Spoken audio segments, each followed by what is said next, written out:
Bugungi mavzumiz tarbiya turlari va ularning shaxs kamolotiga ta'siri haqida so'zlashamiz. 3 ta rejadan iborat. Birinchi rejamiz maktabgacha yoshdagi bolalar ta'lim tarbiyasi. Ikkinchi rejamiz maktabgacha ta'lim tashkilotlarida tashkil etiladigan tarbiya turlari haqida. Uchinchi rejamiz tarbiyaning shaxs kamolotiga ta'siri.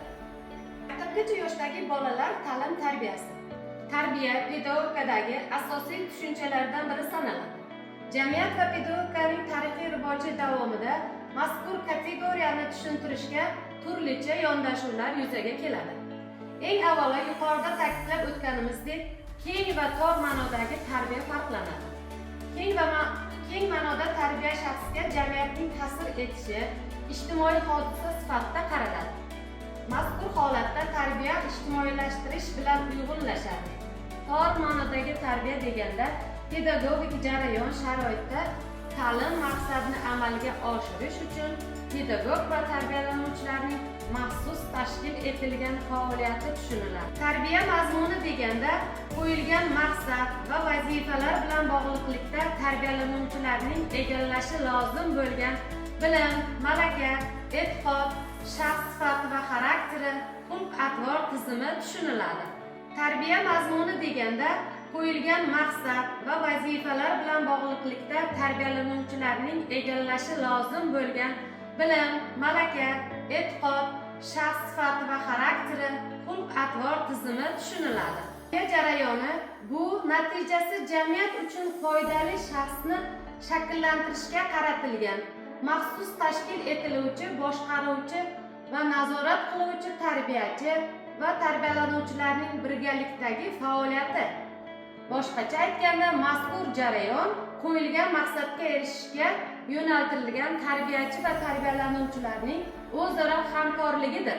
Tarbiya jarayoni ko'plab obyektiv va subyektiv omillarga bog'liq. Subyektiv omillar bolaning ichki ehtiyojlari bilan bog'liq bo'lsa, obyektiv omillar tarbiyaviy vazifalarni muvaffaqiyatli hal etishga yordam beradigan, bola yashaydigan muhit sharoitlari bilan tavsiflanadi. Maktabgacha ta'limda tarbiya berish usullari va vositalari, tarbiya tamoyillari. Tarbiya tamoyillari bu tarbiyaviy ishning yo'nalishiga, mazmuniga, uslublari va tashkil etilishiga, tarbiya jarayonining ishtirokchilari orasidagi munosabatlarga qo'yiladigan asosiy talablar ifodalanadigan dastlabki qoidalardir. Tarbiya jarayoni quyidagi tamoyillar asosida boshqariladi. Maqsadga qaratilganligi va g'oyaviy yo'nalganligi, tarbiya jarayonida maqsadning aniq belgilanishi kutiladigan natijaga erishishni kafolatlaydi. Shuningdek, tarbiya jarayoni jamiyatni rivojlantirishning asosiy yo'nalishlari, milliy g'oya va mafkura asosida qurilishi lozim. Hayot va mehnat bilan bog'liqligi. Maktabgacha ta'lim muassasasi bola uchun boshlang'ich va asosiy tarbiya maskani hisoblanib, aynan tarbiyaning hayot va mehnat bilan bog'liqligi tarbiya tizimida katta o'rin tutadi. U tarbiyachidan ikkita asosiy yo'nalishda faoliyatni amalga oshirishni talab etadi. Tarbiyachi oila bilan o'z faoliyatini muvofiqlashtirgan holda har bir tarbiyalanuvchiga ularning jamiyatga qo'shadigan munosib hissasi uyda va maktabgacha ta'lim muassasasida kattalarga yordam berish ekanligini tushuntirish. Kelib chiqqan holda tarbiya turlariga to'xtalib o'tadigan bo'lsak, axloqiy tarbiya shaxsni har tomonlama rivojlanishining muhim tarkibiy qismlaridan biri. Axloqiy ongni mustahkamlash, axloqiy e'tiqodni, axloqiy his-tuyg'uni, axloqiy xulq-atvor, malaka va odatlarni, axloqiy sifatlarni tarbiyalashdan iboratdir. Endi esa estetik tarbiya haqida. Estetik tarbiya tarbiyalanuvchilarda estetik ideallar, ehtiyoj va qiziqishni rivojlantiruvchi tarbiya zanjiri va tarbiyaviy tizimlarning tayanch tarkibiy qismlaridan biri.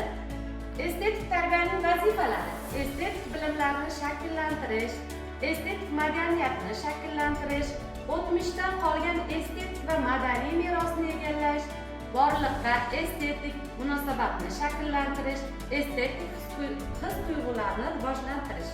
Ta'lim tashkilotlaridagi tarbiyaviy ishlar turli yo'nalishlar bilan bog'liqlikda fuqarolik, siyosiy, baynalminal, axloqiy, aqliy, ma'naviy, estetik, mehnat, jismoniy, huquqiy, ekologik, iqtisodiy moddiy tarbiyalashlarga bo'linadi. Institutsional belgilari bo'yicha oila, ta'lim muassasasi, ta'lim tashkilotlaridagi tarbiya, maxsus ta'lim muassasalaridagi tarbiyaga bo'linadi. Bugungi mavzumiz bo'yicha ma'lumotlar shulardan iborat edi. E'tiborlaringiz uchun rahmat.